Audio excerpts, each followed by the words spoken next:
The IRC stands for the International Rescue Committee.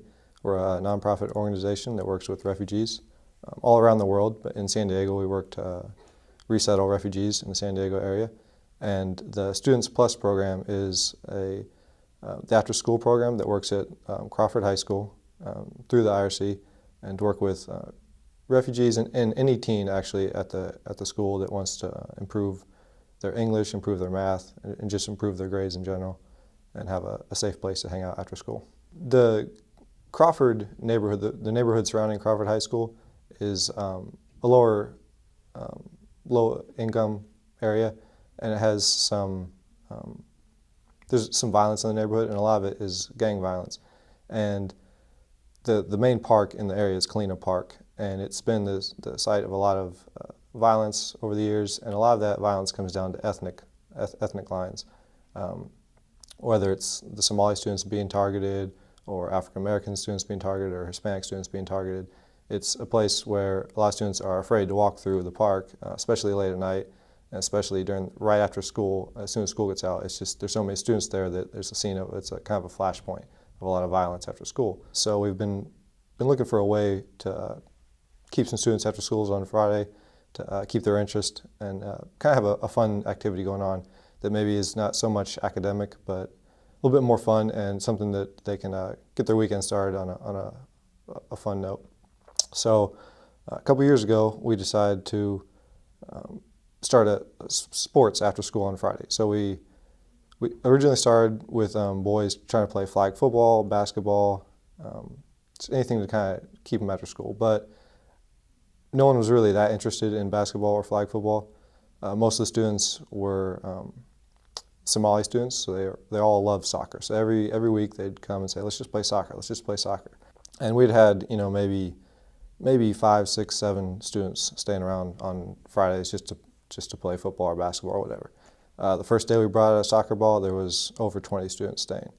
And so even though it wasn't my first choice, it became evident that soccer was the thing we had to do after school on Friday to get the students to stick around. So every Friday we just started playing pickup soccer games just on the school field, and it was always 20, 30, 40 students sticking around after school to play. And they would just come out there, play barefoot, in their jeans, whatever, just out there to play soccer, to have fun, and just stick around for hours after school. And we were saying maybe they'll stick around till 3:30, maybe 4.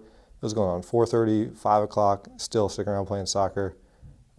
We'd take a water break, they'd want to come back, play again. It was so popular we didn't know what to do with it all. So this grew and grew and grew until we were having 45 students. We get 2 games going because it was so crowded. The teams were 20 on 20. And eventually we wanted to make this a little bit more formal because it was just getting so crazy and so big. So a fellow staff member found a grant. It was called the LA 84 grant from the 84 Olympics in LA. And they funded sports programs for underprivileged students. So we received a grant from them to turn this into a formal league with uniforms, cleats, real equipment, referees, coaches, and really formalize the whole thing. One of the big things when the lady came out to observe our site for the first time was she saw all the students playing, and almost all of them were playing barefoot. And we had an old beat-up soccer ball, and some of the students had, instead of shin guards, they had just taken socks and stuffed socks on their shins and taped them with athletic tape to their shins to make their own shin guards. So she stayed for probably 15, 20 minutes, and she's like, "Oh my God, we gotta get these students cleats and shin guards and give them some good soccer equipment."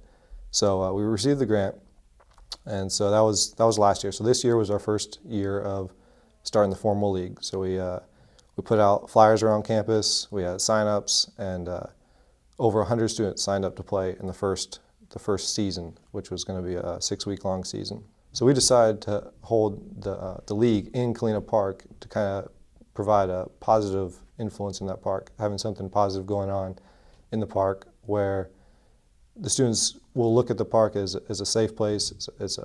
Something fun is going on there, and it's not something that you always have to fear. It's not somewhere where you're trying to avoid, but somewhere where you can go watch a game, go participate in a soccer game, and just kind of give it an overall positive environment in the park, as opposed to all the violence that had been taking place there.